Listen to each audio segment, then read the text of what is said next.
आनी चले रुक करते हैं आज की बड़ी खबरों पर। नमस्कार, देख रहे हैं टीवी हरियाणा। जैसे कि लगातार सभी गांव में सभी जनता से लगातार सभी सरपंच से लगातार बातचीत करके गांव की समस्या हमेशा उठाता रहा हूं। जानने की कोशिश करेंगे। हमारे साथ भी सरपंच पद के उम्मीदवार हैं जो लगातार समाज की सेवा करते रहे हैं। सरपंच की चुनाव आते जाते रहते हैं लेकिन समाज सेवा करते रहते हैं। क्या उद्देश्य चुनाव लड़ने का?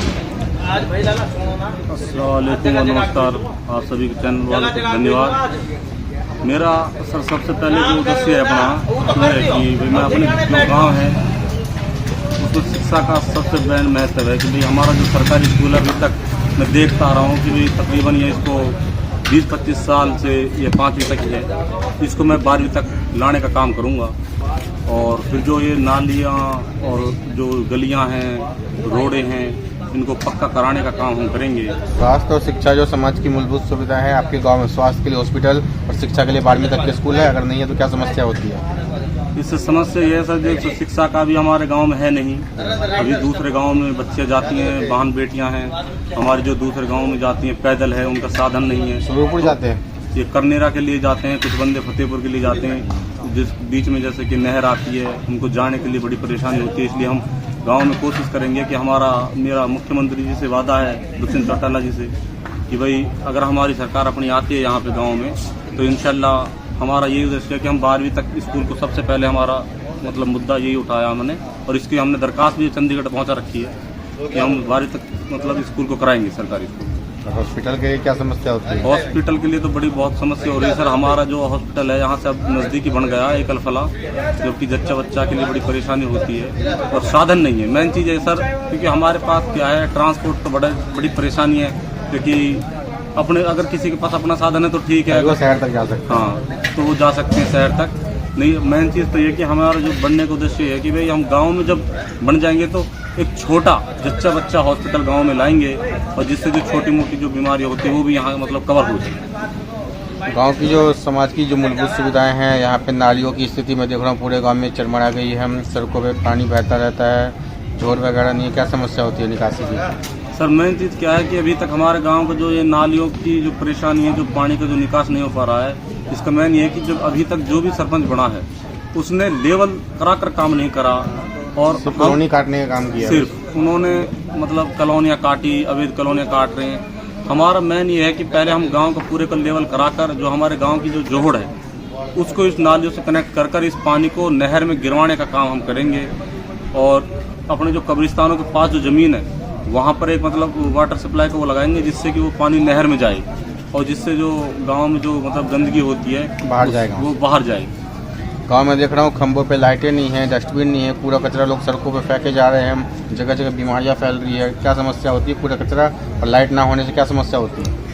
मेन सर ये है कि जो कूड़े कचरे वाली बात है, इसको जब तक हम जैसे हमारे यहाँ पे 4 अपने चौराहे हैं गांव के अंदर, और बीच में जो गांव में हम इसमें एक बड़ा डस्टबिन लगाने का काम हम करेंगे, जिसमें हम उसको 2 टुकड़ों में बांटेंगे। अगर कोई वैसा मतलब प्लास्टिक वगैरह की गंदगी है उसको उसमें डालें, और जो गोबर है वैसे कचरा, सूखा कचरा, अलग गीला कचरा, उसको अलग अलग कराने का हम काम करेंगे, जिससे कि आपको रोड पे डालने की जरूरत नहीं है और मतलब कूड़ी बनाने की जरूरत नहीं है। आप उसमें डस्टबिन में डालो, उससे खाद भी बन जाएगा। उससे खाद बनेगा, और उससे जो अपने मतलब जो फसल के लिए भी वो मिलाया जाएगा किसान में। और फिर उसके बाद क्या है सर, उसको ना हम ट्रैक्टर ट्रॉली से सीधा एक जगह ऐसे स्टॉक कराएंगे, उसको जो मतलब काम में यूज होगा।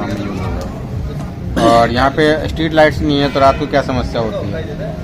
सर स्ट्रीट लाइट का तो ये मसला है कि जो ये लाइटें होती है ना, इससे सबसे पहले तो इसको क्या है, हम अपने पास से लगवा देते हैं, फिर वो 10-5 दिन में खराब हो जाता है। अच्छा, मेन चीज़ क्या है सर, हमारा मेन मुद्दा ये है कि भाई हम इस जो लाइट रहेंगी इसको बिजली से ना कनेक्ट करके इसको सोलर लगाने का काम हम करेंगे, क्योंकि बिजली को सरकारी बिल उसका पंचायत दे नहीं पाती, बंद कर देती है। उसकी वजह से ये जो बड़ी समस्या सामने आती है, हम इसको सेटेलाइट के थ्रू जो मतलब अपना सोलर लाइट है उसके थ्रू जो होता है उस लाइट को लगवाने का हम काम करेंगे गाँव में। इसके अलावा जो युवा लोग हैं, हरियाणा जो खिलाड़ियों का प्रदेश कहा जाता है, लेकिन युवाओं को जो प्लेटफॉर्म नहीं मिलता सही से, और खेलों का मैदान हो, कबड्डी के लिए, चाहे कुश्ती के लिए, चाहे भर्ती की तैयारी के लिए प्रॉपर स्टेडियम नहीं रहता। क्या समस्या होती है?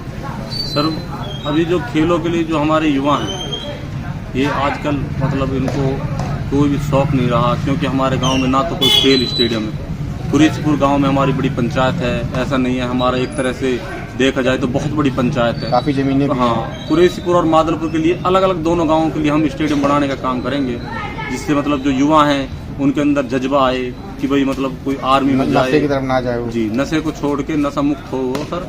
और फिर एक चीज़ ये है कि जो मतलब जो खेल कूद है उसमें ज़्यादा से ज़्यादा भाग लेकर, और उनके साथ साथ हम महिलाओं को भी आगे बढ़ाने का काम हम करेंगे, बहन बेटी को, क्योंकि इस चीज़ से अब आगे बढ़ने का काम इस तरीक़ा से होगा कि सर जो खेल है इसमें ज़्यादा से ज़्यादा प्रतियोगिताएं हम कराएंगे, जैसे कि टूर्नामेंट वगैरह होते हैं, कबड्डी कुश्ती इन सब टाइप का, इस तरीक़ा से हम कराएंगे। क्रिकेट का हो मेन वो है।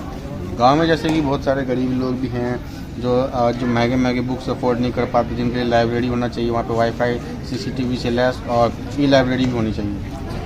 ये है सर कि असली मेन चीज़ तो हमारी ये है कि जो गरीब बच्चे हैं जो बाहर जाते हैं उनके लिए शिक्षा के लिए तो हमारा पहले से ही मतलब ये रहा है कि जब हम पढ़ेंगे तो एक लाइब्रेरी लगवाएंगे, जिसमें मतलब फ्री बुक्स वगैरह पढ़कर, और जो बच्चे जैसे मान लो उन्होंने कक्षा खत्म करी तो उन बुकों को वो मतलब उस लाइब्रेरी में रख दे, दूसरा बंदा उसको यूज कर, और कंप्यूटर 2 हो वहाँ पे लगे, इस तरीका से हम कंप्यूटर वगैरह भी लगाएंगे, इस तरीका से करने का हम काम करेंगे। तो देख पा रहे हैं साफ सर का कहना है कि जनता मौका देती है, इस बार तो पूरे गांव का चौमुखी विकास होगा। हरियाणा से रंजन की रिपोर्ट। मेरे साथ बस इतना ही, बाकी की तमाम खबरों के लिए देखते रहिए यू न्यूज़।